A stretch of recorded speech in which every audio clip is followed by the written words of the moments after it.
Hey everyone, it's Maureen Mahood, broker owner of Sell Your Home Charlotte here in beautiful Charlotte, North Carolina. And today I'm starting a series I'm calling Boots on the Ground. So I'm talking to nonprofits in Charlotte that are smaller, but they do the work. So these nonprofits are not taking salaries, they don't get large corporations, and they just basically look to the goodness of others to keep them going.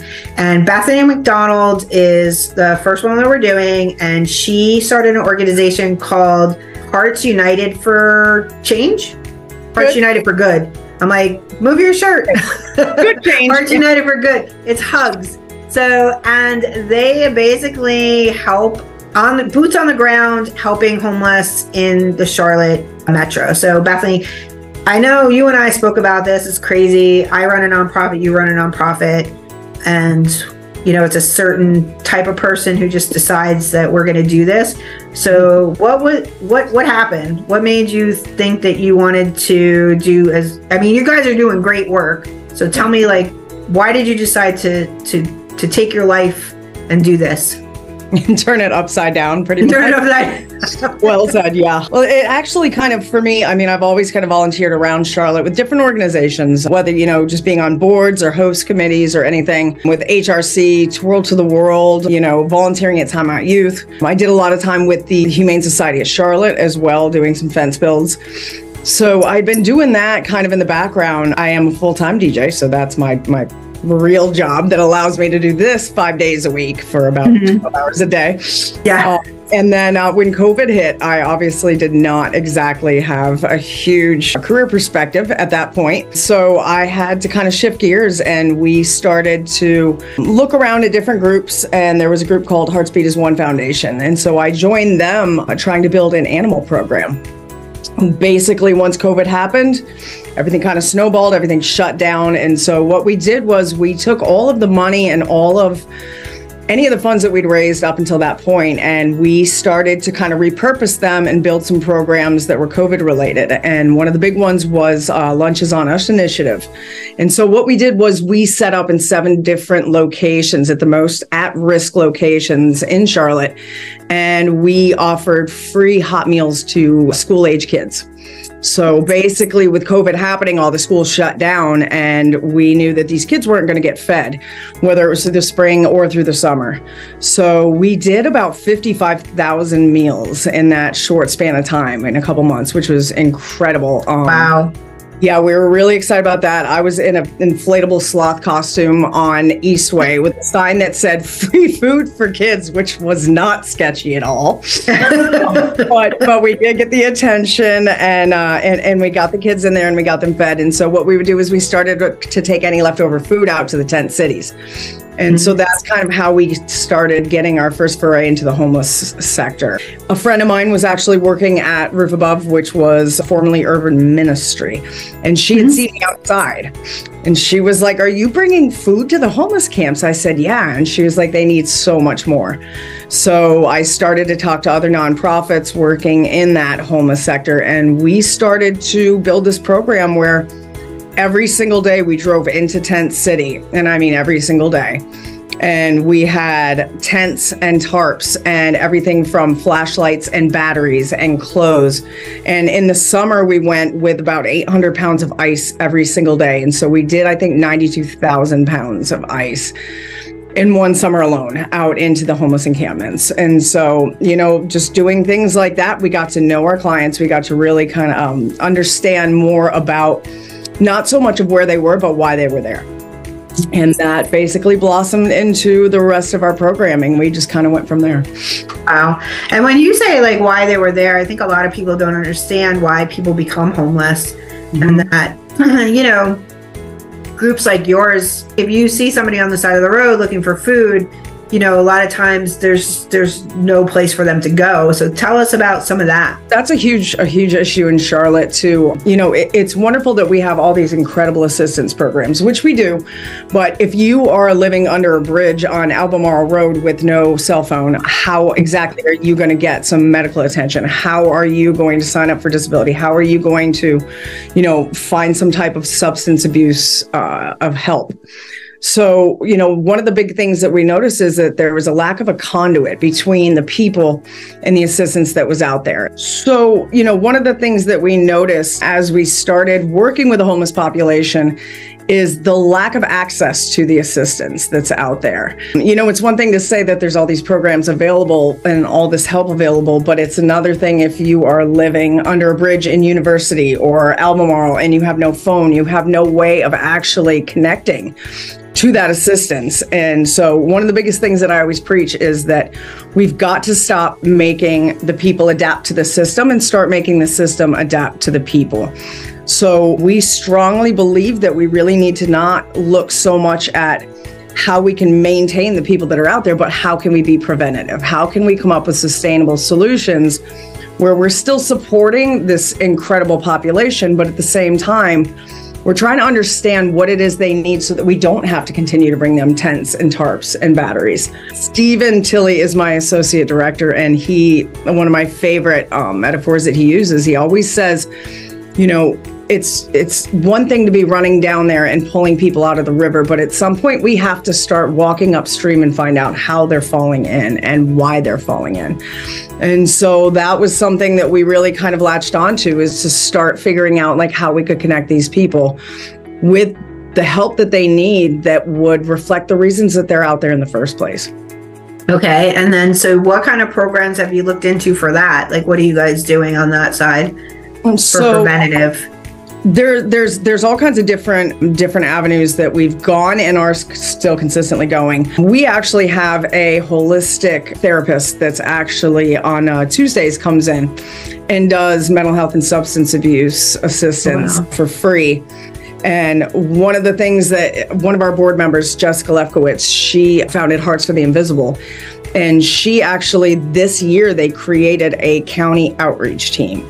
For the very first time. It was always Roof Above or groups like us. And what's so great about this was that the county pulled people that were doing this job for no money because we cared about what we were doing. And so they pulled Jessica, who'd been out there every single day. Jessica knew the people, and they created a street outreach group. And so Jessica has been working with us and other groups to not only, just supply all of the items and things that are needed, but Jessica is bringing people onto this crew that are substance abuse counselors, that are mental health counselors, that are caseworkers who understand the reasoning, the logic, and everything that's behind the problem, and not just understanding how to take care of the problem as is. And so we've kind of been working with a lot of different groups. We're trying to bring in any wellness counselors that might have extra time, that like to volunteer their time, and then we offer that group therapy whenever possible. So that's... And you do that at the Tryon location? So we're at the Tryon location, yes. We do have a community room, and we have a large lobby and office space. So we do have, spaces where there is, there's privacy and people can feel comfortable no matter what atmosphere. Tell me a little bit about the food outreach, because I know you guys do a pantry, right? Mm-hmm. Yep. Our free food pantry runs every Wednesday night from 5:30 to 7 o'clock. It's a full drive-through pantry. We are the lowest barrier pantry in Charlotte, which is one of the things that's most unique about us. One of the beautiful things about being a small nonprofit is that we don't have that red tape or that bureaucracy of being regulated. And so we can we're very malleable. We can kind of pivot and mobilize and create programs based on what the need is. And so this free food program, we have families and individuals come through. You can do walk up, you can do drive up, and there's no questions asked. There's no proof of income needed. There's no documentation needed. I know immigration's a hot button topic, but whether or not you are on one side of the fence or the other, at the end of the day, there's kids that are hungry. And it's our mission to make sure that we take care of every single human being that crosses our path, regardless. So that's a big thing with us. No, we've skyrocketed in terms of clientele lately.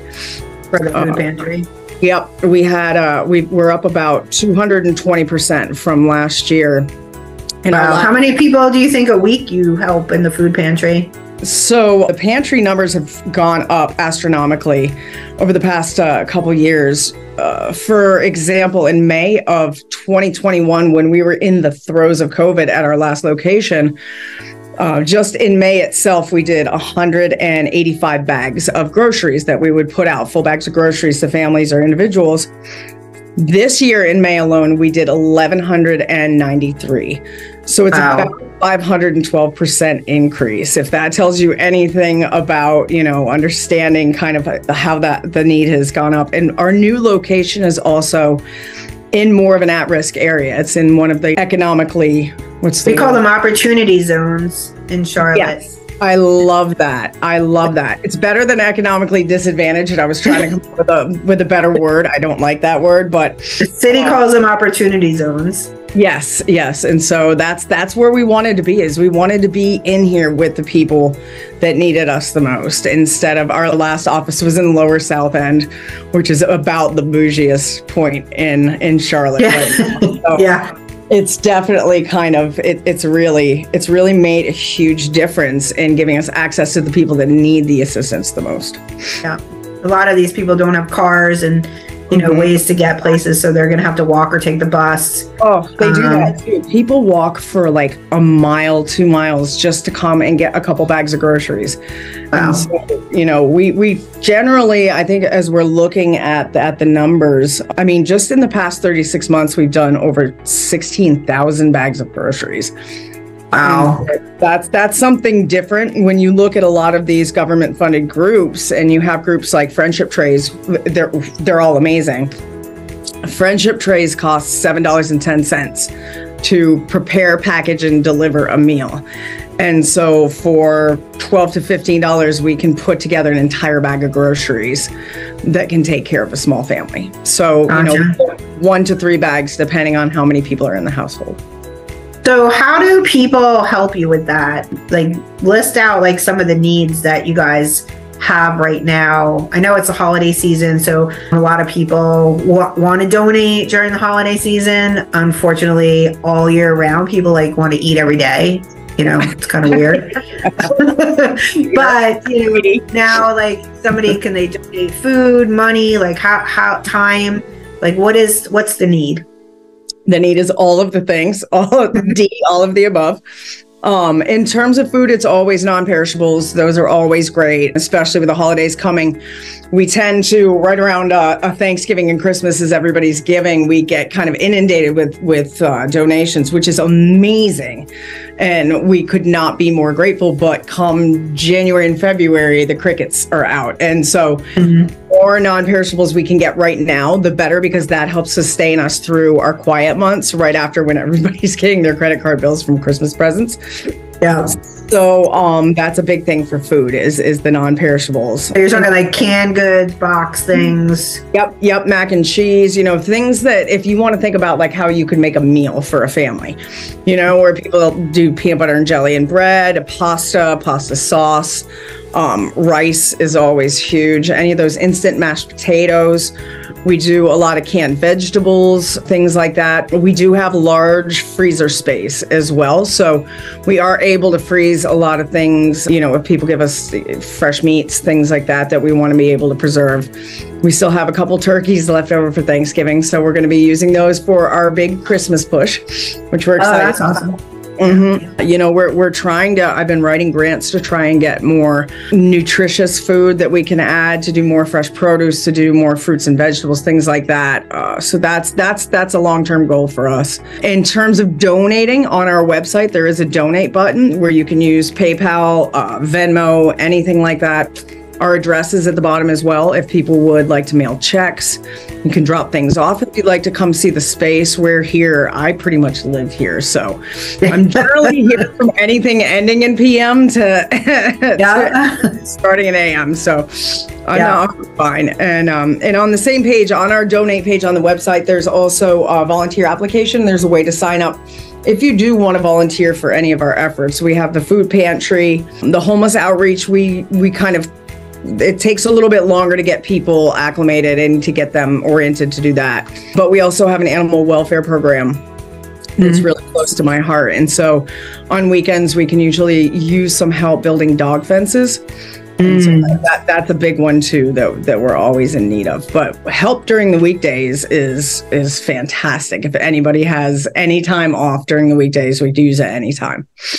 So we're going to put all your information in the descriptions of this so that people can just click on things and go. It's funny because Bethany and I were talking when we first got on. I was like, hey, I had some first world problems today. My water heater didn't work. And, you know, it kind of like makes it like for 20 minutes, I couldn't take a shower. You know, there's a lot of people out there that don't have access to hot water, access to food every day, access to feed their kids every day. So programs like yours are super important, especially since they are so boots on the ground, talking directly with the people. And if people can make donations or people want to help, definitely, if you can afford it, you know, this is a great organization to help out. Bethany, do you have anything else you want to put forward? Just pretty much, I mean, we're just so grateful for the support from anyone and everyone, and for you for even giving us this forum to speak about what we do. Yeah. I love what I do so much, and I'm so passionate about it that I enjoy being able to discuss this anytime and just get the word out, because I know there's a million other people that want to help. And as it's getting cold every morning when I wake up and I walk outside and I complain that it's cold, it just kind of humbles me and reminds me that of how good I've got it and of how able I am to go make a difference. And so every morning that's what drives me. And I know there's a lot of people out there that are just like that. So we are happy that you are our people. Come find us. Welcome you with open arms, and awesome. And we will fix this world one little person at a time. I promise. Well, thank you so much for what you do, Bethany. You're a hero. Oh, girl, it's all penance. I say it's penance for my 20s. So I'm making up for bad decisions in the 90s. But that's the other thing that people who start nonprofits don't like to take credit for all the work that they do. Just say thank you. Thank you, Maureen. Thank you. You're a hero. You're doing way more than most. And again, I'm Maureen Mahood, broker owner of Sell Your Home Charlotte. If you want to donate, please, donate. And this is an ongoing thing. And maybe we'll try and do some things once a quarter so that we can keep on getting this out there. But all right, everyone, have a great day, Charlotte. And thanks for watching.